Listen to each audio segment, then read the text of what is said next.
Dan rahmat adalah sifat apa? Sifat dzatiyah, sementara ghadab adalah sifat fi'liyah. Baik.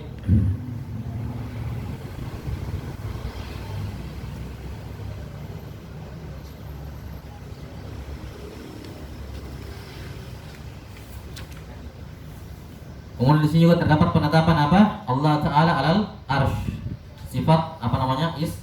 Istiwa. Dalam Al-Quran dibahasakan dengan istiwa. Di sini dikatakan fawqal arsh. Ini sama. Fawqal arsh yakni istawa alal arsh. Menunjukkan makna istiwa adalah bermakna fawqiyah, di atas.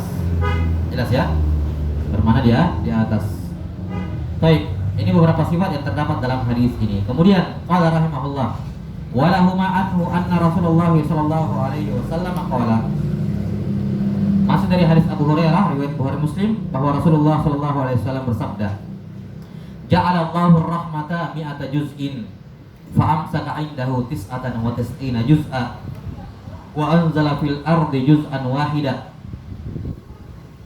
Fa min dzalikal juz'i tatarahamul khalaiqu hatta tarfa'a ad-dabbatu hafiraha an waladiha khasyata an tusibah." Al-hadis. Ya. Wali Muslim ma'nahu min hadits Salman wa fihi kullu rahmatin tibaqu ma bainas samai ila al-ard wa fihi fa idza kana yaumul qiyamah akmalaha bi hadhihi ar-rahmah. Subhanallah. Baik. Kata Allah Subhanahu wa taala atau kata Rasulullah sallallahu alaihi wasallam, Allah menjadikan rahmat itu 100 bahagian. 100 bagian. 99 ditahan oleh Allah, tidak diturunkan ke bumi. Yang satu bagian diturunkan ke bumi. Kalau nyalakan lampu.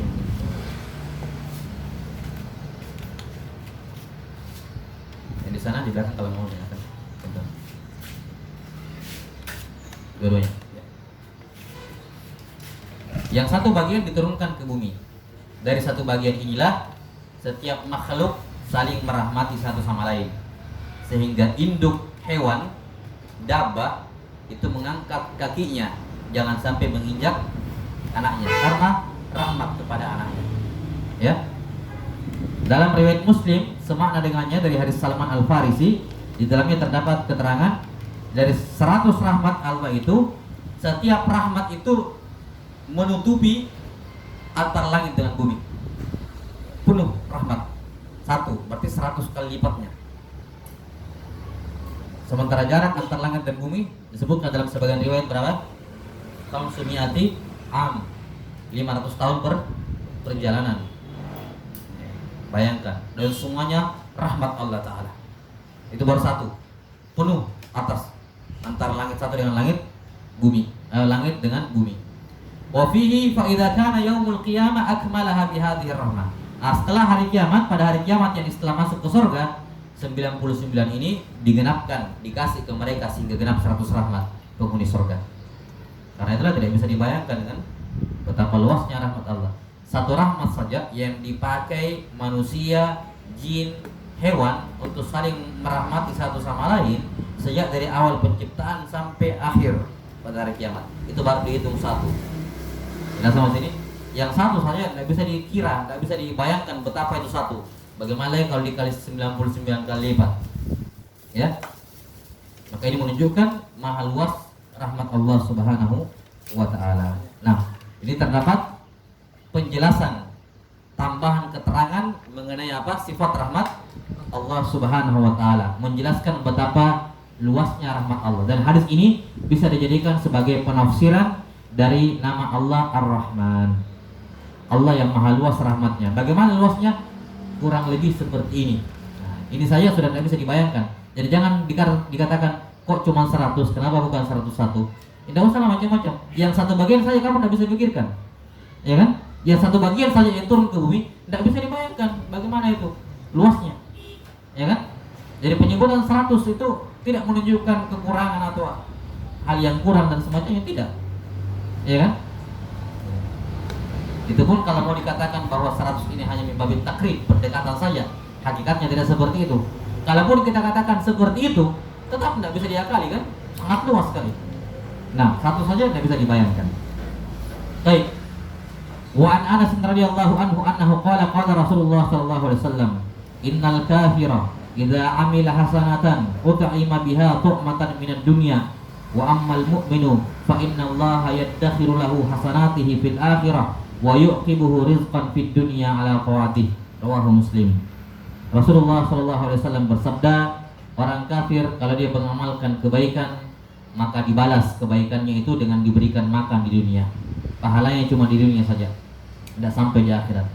Adapun orang beriman, maka pahala kebaikannya disimpankan, yaddakhiru, Allah menyimpankan untuknya di akhirat. Ya. Apakah ada bagian dari dunia? Tetap ada. Wa yuqibuhu rizqan fid dunya, dan dia diberikan rezeki di kehidupan dunia ala taatih, atas ketaatannya. Rawahu Muslim. Baik.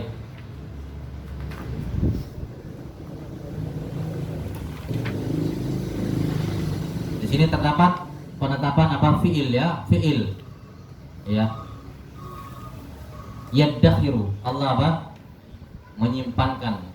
Dalam hadis Abu Dar, ya ibadi kullukum ja'iun illa man at'amtuhu fastat'imuni ut'imkum. Ya, dari fiil Allah Ta'ala, Allah memberikan makan. Itu fiil Allah Subhanahu wa Ta'ala, memberikan makan kepada makhluk. Ya bani Adam, innama hiya a'malukum uhsiha lakum. Wahai anak Adam, ini amalan kalian, saya mengumpulkannya untuk kalian. Itu makna, di antara makna yaddakhiru, jadi uhsi, Allah yang menghimpun, mengumpulkan semuanya kemudian disimpankan.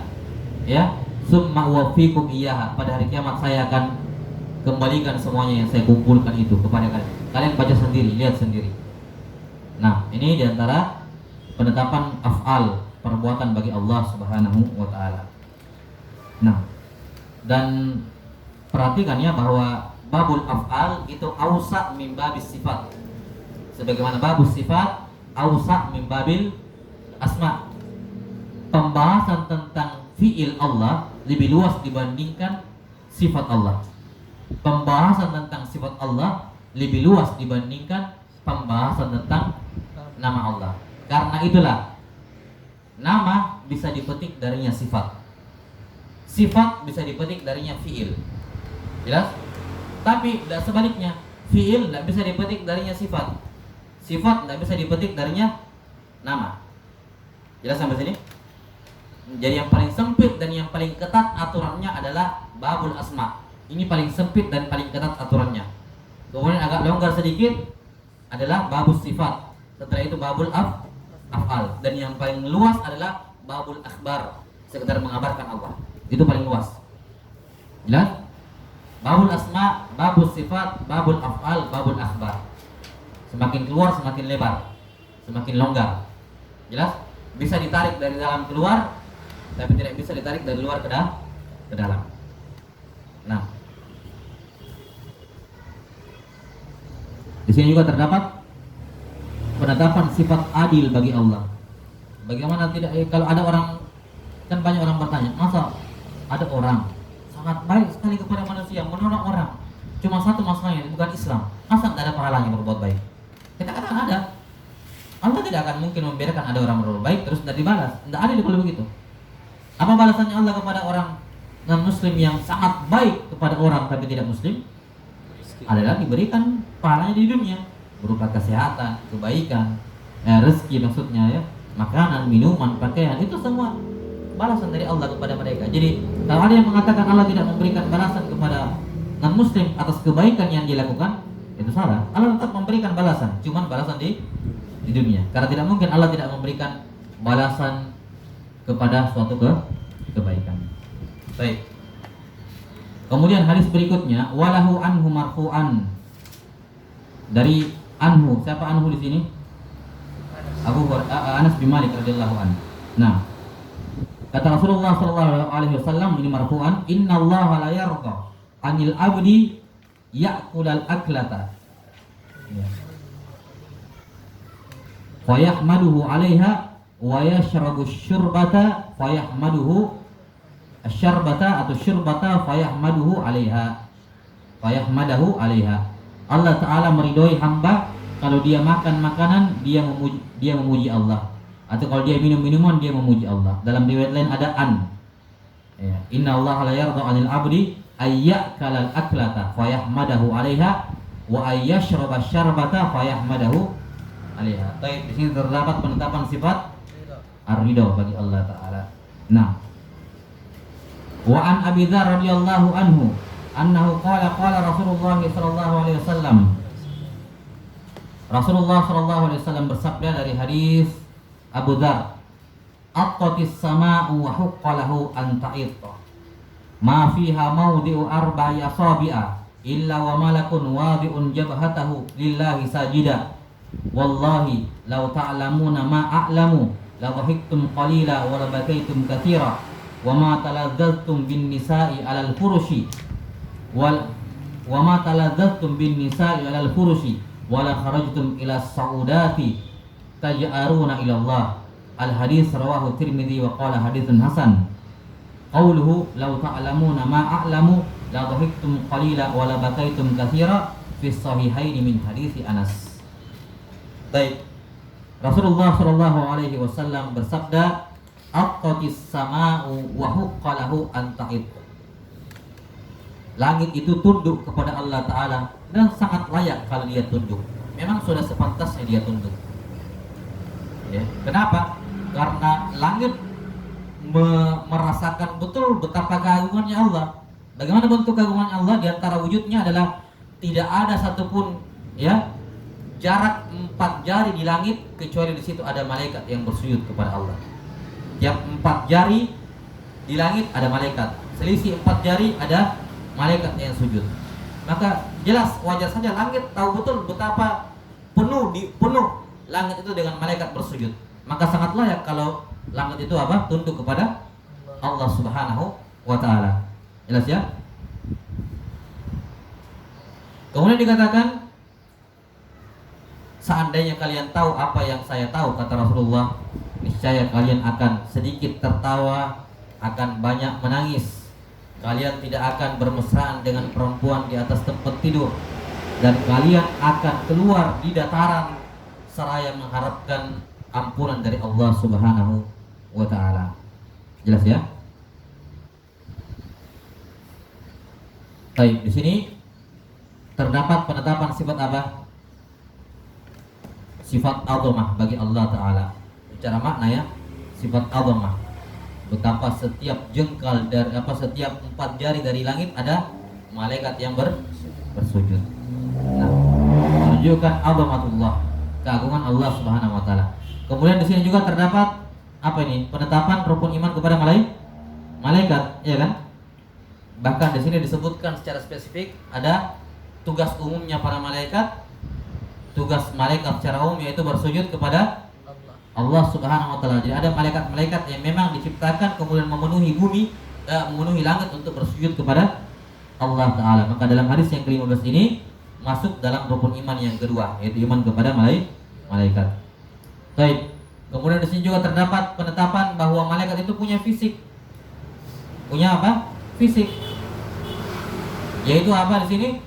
Jabha. Jadi malaikat punya jabha. Ini nih. Dahi. Jelaskan di sini? Malaikat punya dahi. Dalam nanti akan sebutkan yang lainnya. Sifat-sifat malaikat yang lain misalnya punya sayap, punya daun telinga, punya bahu. Ya, ini beberapa sifat-sifat yang tersebut dalam beberapa hadis yang sahih. Di sini terdapat penetapan sifat jabha bagi malaikat. Baik. Wali muslimin an jundubin au jundabin marfu'an. Dalam riwayat Muslim dari Jundub atau Jundab, bisa dibaca dua-duanya, Jundub atau Jundab. Jadi dua harokat pada dal, bil wajhain, bil fathah wa bidom. Jundab wa Jundub. Secara marfu, dan ini berlaku untuk semua Jundub, baik Jundub bin Junada atau Samura bin Jundub. Sama ya, Jundub Jundab itu dua bacaan. Nah, kata Rasulullah sallallahu alaihi wasallam, "Anna rajulan qala, wallahi la yaghfirullahu li fulan, wa inna Allah ta'ala qala, man dzal ladzi yata'alla 'alayya alla aghfira li fulan, fa inni qad ghafartu li fulan wa ahbattu 'amalak." Ada seorang yang berkata, demi Allah, Allah tidak mengampuni si fulan. Ini ada potongannya sebelumnya ya, tentang dua orang, satunya ahli ibadah, satunya apa? ahli maksiat. Setiap kali dilarang berbuat maksiat, kata temannya ini apa? Tinggalkan saya dengan Tuhanku, bukan urusanmu saya bikin dosa, dosa dilarang-larang. Sampai bosan melarang, akhirnya dia mengatakan wallahi la yaghfirullahu lak. Allah tidak, demi Allah, Allah tidak akan mengampunimu. Maka apa yang terjadi? Allah wafatkan dua orang ini. Diwafatkan dua-duanya, kemudian dikatakan di sini wa inna Allah ta'ala qala. Setelah dibangkitkan keduanya, Allah berkata kepada orang soleh tadi di dunia, man dzalladzi yata'alla alayya alla aghfir li fulan. Siapa yang berani-berani bersumpah atas nama saya bahwa saya tidak akan mengampuni fulan? Fa inni qad ghafartu li fulan wa ahbabtu amalak. Persaksikan atau ketahuilah aku mengampuni dosanya si fulan dan saya hapuskan semua amal ibadah kamu. Di sini penetapan sifat apa? Sifat gufran bagi Allah Ta'ala. Sifat pengampunan bagi Allah Ta'ala. 6.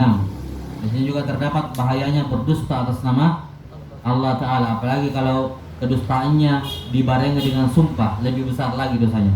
Sudah dusta atas nama Allah, dipakaikan sumpah lagi. Nah, dan ini termasuk diantara pembatal amalan. Karena itulah pembatal amalan tidak semuanya kekafiran. Ada dosa-dosa besar yang membatalkan amalan. Jelas ya? Jadi batalnya amalan tidak selamanya karena kesyirikan atau kekafiran akbar. Tapi di sana ada dosa-dosa besar, bukan kekafiran, bukan kesyirikan, dosa besar, namun membatalkan amalan. Di antaranya adalah ini bentuknya. Baik. Sebenarnya ada bentuk-bentuk sifat lain, tapi siapa yang sudah pernah belajar Al-Qawaidul Muslah? Sudah pernah belajar? Selesai? Selesai. Dipaparkan situ ya tentang sifat Allah. Sifat itu ada dua bentuk, ada yang lazim, ada yang mutaaddi. Ada yang lazim, ada yang mutaaddi. Ya. Bagaimana cara memahami sifat lazim dengan mutaaddi? Sama seperti pembahasan lazim dengan mutaaddi dalam ilmu shorof. Kalau lazim artinya apa? Hah? Apa maknanya kalau dikatakan fi'il lazim sama fi'il mutaaddi? Maksudnya apa? Kalau fi'il lazim apa? La yahtaju ila maf'ul. Kalau mutaaddi yahtaju ila maf'ul. Ya, ringkasnya kan seperti itu. Nah, sama. Nah, sifat Allah, ada sifat Allah yang lazim, ada yang mutaaddi. Cara memahaminya berbeda. Jelas? Bagaimana memahami sifat Allah yang lazim? Cara memahami atau cara mengimani sifat Allah yang lazim. Atau saya kasih contoh dulu. Siapa yang biasa kasih contoh? Sifat lazim sama sifat mutaaddi. Sifat lazim misalnya. Nah, sifat Allah yang lazim. Kayu. Hai. Jelas ya? Sifat al-hayat. Sifat hayat lazim atau mutaaddi? Lazim. Beda kalau sifat ihya, menghidupkan, itu mutaaddi karena ada yang dihidupkan. Kalau dikatakan menghidupkan, berarti ada yang dihidupkan. Jelas sampai sini? Jadi bedakan sifat hayat sama sifat ihya. Kalau sifat hayat lazim, kalau sifat ihya mutaaddi. Jelas? Apalagi sifat mutaaddi atau kalau sifat lazim apa lain misalnya? Hah? Dari sifat-sifat khabariyah. Ya, sifat khabariyah, yadun, wajhun dan semacamnya. Ini semua sifat-sifat apa? Sifat lazim. Ya. Sifat mutaaddi misalnya sifat as-sama, mendengar, berarti ada yang didengar. Sifat basar, ada yang dilihat. Sifat rahmat, ada yang dirahmati. Ya atau tidak? Bagaimana caranya mengimani sifat lazim dengan mutaaddi? Nah, beda caranya. Kalau sifat mengimani sifat lazim itu ada dua langkah yang ditempuh. Langkah yang pertama, ini masuk di pembahasan asma ya. Asma, nama Allah. Nama Allah terbagi dua, ada yang lazim, ada yang mutaaddi. Jelas? Nah, jadi masuk di membahas asma, pembahasan nama-nama Allah. Bagaimana caranya mengimani nama-nama Allah yang lazim? Cara mengimani nama Allah yang lazim ada dua langkah. Langkah yang pertama, tetapkan nama itu untuk Allah. Yang kedua, tetapkan sifat yang terkandung dalam nama tersebut.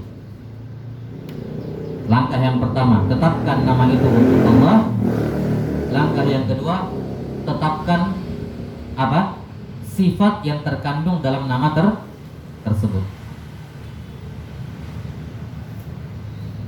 Kalau sifat muta'addi, cara mengimaninya ada 3 langkah.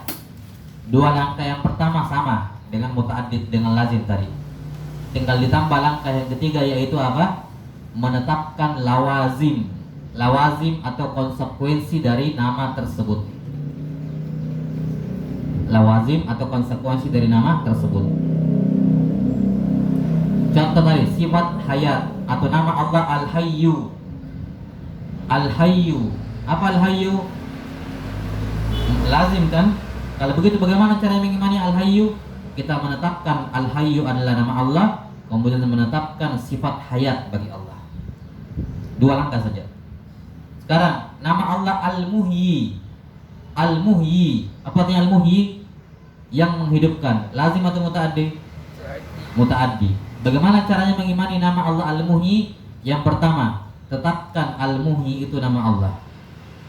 Yang kedua, tetapkan sifat ihya dari nama Allah Al-Muhyi. Yang ketiga, tetapkan konsekuensinya. Apa konsekuensinya? Berarti semua yang mati Allah akan bangkitkan. Tidak ada yang bangkit kecuali Allah yang membangkitkannya. Konsekuensi kan? Sekarang kita lihat hadis ini. Sifat Ghufran. Allah Ta'ala memiliki nama Al-Ghafur, Al-Ghaffar. Ini muta'addi atau lazim? Nah, lazim atau muta'addi? Nama Allah Al-Ghafur. Berarti muta'addi. Maka bagaimana cara mengimani nama Al-Ghafur? Yang pertama, tetapkan Al-Ghafur adalah nama Allah. Yang kedua, tetapkan sifat Ghufran bagi Allah. Allah punya sifat mengampuni. Yang ketiga, konsekuensinya. Apa konsekuensinya? Ada yang diampuni. Ada yang tidak pun. Nah, konsekuensinya adalah semua yang minta ampun pasti diampuni. Ya kan? Semua yang minta ampun pasti diampuni. Karena kalau ada yang minta ampun satu orang, baru dari semuanya satu orang tidak diampuni, tidak sempurna sifat, tidak sempurna nama Allah Al-Ghafur. Konsekuensi kesempurnaan itu adalah apa? Semua yang minta ampun pasti Allah ampuni. Itu tidak. Contoh lain, As-Sami.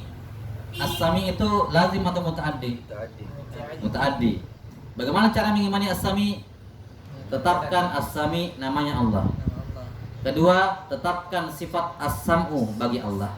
Yang ketiga, tetapkan konsekuensinya. Berarti apa? Tidak ada satupun, apapun, dimanapun kecuali Allah dengar. Jelas? Jadi sifat muta'addi lebih dalam maknanya dibandingkan nama Allah yang muta'addi maknanya, maksudnya maknanya muta'addi secara makna ya. Secara makna jangan muta'addi dikatakan nama Allah butuh, enggak. Saya tekankan dulu di sini karena khawatir di sini ada pintu masuk bagi kaum Mu'tazilah. Ya, kaum Mu'tazilah. Jadi ketika kita katakan, perhatikan dulu. Ketika kita katakan nama Allah ada yang lazim atau muta'addi, yakni min haitsul makna. Secara makna, bukan dari sudut pandang nama itu bahwa nama Allah ada yang butuh kepada makhluk, ada yang tidak butuh, enggak. Nama Allah itu tidak ada yang butuh kepada makhluk. Jangan sampai dipahami Allah itu memiliki nama Al-Khaliq setelah dia mulai mencipta. Tidak. Bahkan Allah tidak menciptakan apa-apa, dia Al-Khaliq. Tidak ada hubungannya dengan kita ada atau tidak ada. Jelas sampai sini? Jangan sampai dipahami bahwa Allah itu memiliki nama As-Sami karena ada yang dia dengar. Kalau seandainya Allah sendiri tidak ada apa-apa selain Allah, tetap Allah Al-Khaliq, As-Sami, Al-Basir, semuanya. Paham sampai sini? Jangan sampai salah paham dengan maksud kalimat ini. Jadi maksudnya bahwa nama Allah ada yang lazim dengan muta'addi dari sudut pandang apanya? Maknanya. Bukan si nama itu sendiri yang butuh. Bukan. Karena nama Allah adalah Allah, tidak butuh kepada siapapun. Jelas sampai sini? Ya, jadi dari sudut pandang maknanya, nama Allah dari sudut pandang maknanya ada yang lazim, ada yang muta'addi dari sudut pandang makna. Bukan nama itu sendiri ada yang butuh kepada objek, ada yang tidak butuh. Jelas? Karena ketika segala sesuatu tidak ada kecuali Allah, maka Allah memiliki semua nama-nama itu dari awal, tidak ada dari dulu tidak ada awal. Jelas? Iya. Ini makna kalam Imam At-Tahawi rahimahullahu taala apa la yustafadu ismul khaliq, mana itu? Saya lupa teksnya. Iya. Wala bi ihdathil bariyah ismul bari, gitu ya maknanya. Jadi nanti terus diketahui ya bahwa nama Allah Ta'ala Al-Khaliq itu bukan Allah baru bernama dengannya setelah dia mulai mencipta. Tidak, dari dulu tidak ada awalnya nama Al-Khaliq. Demikian pula Al-Bari. Al-Bari ini bukan nanti Allah punya nama Al-Bari setelah ada bariyah, ada makhluk. Jelas sampai sini? Tidak sama sekali. Jadi ini harus dipahami bahwa makna pembagian, kalau kita katakan nama Allah lazim dengan muta'addi, ini dari sudut pandang maknanya, bukan dari sudut kebutuhan nama itu kepada selainnya. Jelas? Ya. Sedikit lagi, setengah 6 ya. Walahu an Nabi Hurairah radhiyallahu anhu marfu'an.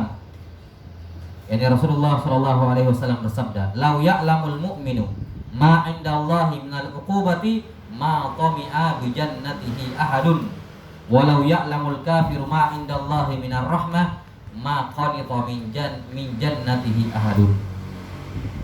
Ya. Seandainya orang riwayat Bukhari Muslim ini ya, seandainya orang mukmin tahu besarnya hukuman siksaan yang ada di sisi Allah, maka tidak akan ada yang berani-berani berhadap akan surganya. Seandainya dia tahu betapa besarnya hukumannya Allah. Dan seandainya orang kafir tahu betapa besarnya rahmat Allah, tidak akan ada orang kafir yang putus asa dari masuk surga. Semua akan berharap masuk surga karena dia sadari betapa luasnya rahmat Allah Subhanahu wa taala. Baik, di sini terdapat penetapan sifat rahmat bagi Allah Subhanahu wa taala, dan Allah Subhanahu wa taala memiliki hukuman, ukubah, ya, intiqam, syadidul iqab, sangat berat, sangat perih iqabnya. Maka di sini terdapat penetapan sifat syadidul iqab, syadidul iqab. Baik. Ini sama seperti hadis yang masyhur, yang sahih, bahwa pertama kali Allah Ta'ala menciptakan surga, Allah menyuruh Jibril melihat surga. Setelah itu apa? Jibril berkomentar, "Ya Allah, saya yakin tidak ada seorang pun hambamu yang mendengar tentang surga kecuali dia ingin masuk." Semuanya masuk, ingin masuk ke surga. Setelah itu Allah kelilingi surga dengan hal-hal yang menyulitkan, yang menyusahkan. Kemudian disuruh lihat lagi surga. Kemudian Jibril berkomentar, "Ya Allah, saya khawatir tidak ada umatmu, tidak ada hambamu yang bisa masuk surga karena susahnya." Iya. Jadi maksudnya di sini, surga itu kalau dari kacamata rahmat itu mudah untuk dimasuki. Sebagaimana neraka dari sudut pandang iqab itu juga mudah dimasuki. Iya kan? Iya. Kalau kita pandang rahmatnya Allah, surga terbuka luas. Kalau kita pandang iqabnya Allah, neraka juga terbuka luas. Jelas sampai sini? Nah, maka di sini terdapat penetapan sifat rahmat bagi Allah dan juga penetapan iqab. Syadidul iqab, maha keras siksaannya, hukumannya. Walil Bukhari an Ibnu Mas'ud radhiyallahu anhu qala Rasulullah sallallahu alaihi wasallam, "Al jannatu aqrabu ila ahadikum min syiraki na'lihi wan naru mithlu dzalik." Surga itu lebih dekat dengan kalian dibandingkan tali sendal kalian. Demikian pula neraka. Ini penafsiran yang tadi ya, bahwa surga dari sudut pandang rahmat itu dekat, gampang masuk surga. Dari sudut pandang rahmatnya Allah, karena rahmat Allah terlalu luas, sangat luas. Sementara neraka juga mudah untuk dimasuki dari sudut pandang iqab, karena Allah syadidul iqab. Ya, syadidul iqab. Nah, maka surga lebih dekat kepada kalian dibandingkan tali sendalnya. Maksudnya apa? Banyak amalan yang memudahkan kalian masuk surga. Demikian pula banyak amalan yang memudahkan masuk neraka. Karena itulah kata beliau, "Wan naru mithlu dzalik." Neraka juga demikian adanya. Wa Nabi Hurairah radhiyallahu anhu marfu'an, "Anna imra'atan bagiyan ra'at kalban fi yaumin harim." Ya, yatifu bi bi'rin qad adla'a lisanahu minal atashi fa naza'at muqaha fa ghufira laha. Ini hadis-hadis ini mulai dari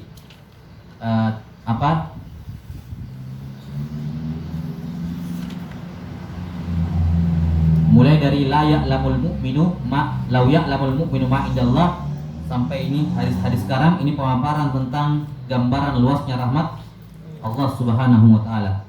Gambaran mengenai luasnya rahmat Allah taala. Iya. Seandainya seorang tahu betapa luasnya rahmat Allah, tidak akan ada orang kafir yang putus asa. Sorga lebih dekat dibandingkan kepada kalian dibandingkan tadi sendal karena luasnya rahmat Allah. Berikutnya dari Abu Hurairah secara marfu, kata Rasulullah SAW, ada seorang perempuan bagian pezina. Ya, dia seorang pezina, kemudian dia melihat apa? Anjing. Ya, anjing di hari yang sangat panas. Yatifu bibirin. Ya, dia tawaf di sekitar sumur, yakni keliling, ya, mengelilingi afwan atau sih apa? Bi'rin. Sumur. Ya, mengelilingi sumur, yakni mengambil air gimana caranya? Airnya muter-muter. Ya. Qad adla alisanahu min al-atash. Lidahnya menjulur keluar karena kehausan. Maka perempuan pezina ini melepaskan muqaha. Ya, dalam riwayat lain khuffaha, yakni apa? Melepaskan khufnya, sepatunya. Ya, di sini diringkas ya. Di riwayat lain diceritakan dia turun ke bawah, diisi khufnya dengan air, kemudian naik kembali, dikasih minum kepada anjing itu, dikatakan faghufira laha, dia pun diampuni. Bayangkan, dosa perzinahannya terampuni semuanya. Ya, ini perempuan bukan 1-2 kali, sudah dikatakan bagian profesinya sudah, tapi semuanya terhapus karena memberikan minum 1 ekor anjing karena ikhlas. Jadi menunjukkan apa? Menunjukkan luasnya rahmat Allah, ya kan? Termasuk kepada pelaku dosa seperti zina ini. Ya.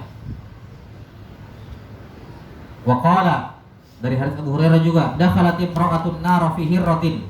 Ada seorang perempuan masuk neraka gara-gara kucing. Rabathatha falam tut'imha walam tada'ha ta'kulu min khashashil ard. Dia ikat kucing itu, tidak dikasih makan dan juga tidak dilepaskan agar dia bisa cari makanan sendiri. Qala Zuhri hiya li alla yattakila ahadun fala yai'asa ahadun, akhrajahu. Ya. Kata Zuhri mengomentari 2 hadis di atas, agar tidak ada seorang pun yang bersandar dengan amal baiknya. Sudah kalau kita bilang apa? Sudah patuang ya dengan amal baiknya, sudah dijadikan andalan sudah amal baiknya. Dan agar jangan sampai ada orang putus asa dari amal buruknya. Yani pezina yang profesinya pezina, Allah ampuni karena memberikan makan minum seekor anjing. Betapa luasnya rahmat Allah. Dan ada orang, terserah ini perempuan apa, dalam sebagian riwayat disebutkan dia perempuan yang non muslim. Ala kulli hal, bukan itu intinya di sini. Mau dia muslim, mau dia bukan muslim, mau dia muslim dan dia ahli ibadah, tapi kalau memperlakukan kucing seperti ini, apa? Masuk neraka karena kucing. Sehingga apa? Jangan sampai dia bersandar dengan amal solehnya yang banyak, kemudian memperlakukan kucing seperti itu, habis amalannya, masuk neraka dia. Jelas? Maka kata Az-Zuhri rahimahullah, ini ucapan yang sangat indah sekali. 2 hadis ini memberikan gambaran kepada kita, jangan ada seorang pun bersandar dengan amal solehnya. Ya. Jangan dia bersandar merasa sudah cukup dengan itu, lantas dia berbuat kezaliman 1 kali dan memusnahkan semuanya. Itu pun kepada seekor kucing. Dan jangan ada orang putus asa dengan banyaknya dosanya, karena sungguh Allah telah mengampuni seorang pezina hanya gara-gara memberikan minum seekor anjing. Bagaimana lagi kalau memberikan minum seorang manusia, ya kan? Anjing saja atas dasar ikhlas diampuni dosa perzinahannya. Maka lihat rahmat Allah sangat luas. Ya. Rahmat Allah Subhanahu wa taala maha luas. Baik, wallahu taala alam bisawab. Saya kira cukup sampai sini. Insyaallah taala kita lanjutkan pada pertemuan selanjutnya. Wal ilmu indallah. Subhanallahi wa bihamdihi, asyhadu an la ilaha illa anta, astaghfiruka wa atubu ilaik. Alhamdulillahirabbil alamin. Assalamualaikum warahmatullahi wabarakatuh.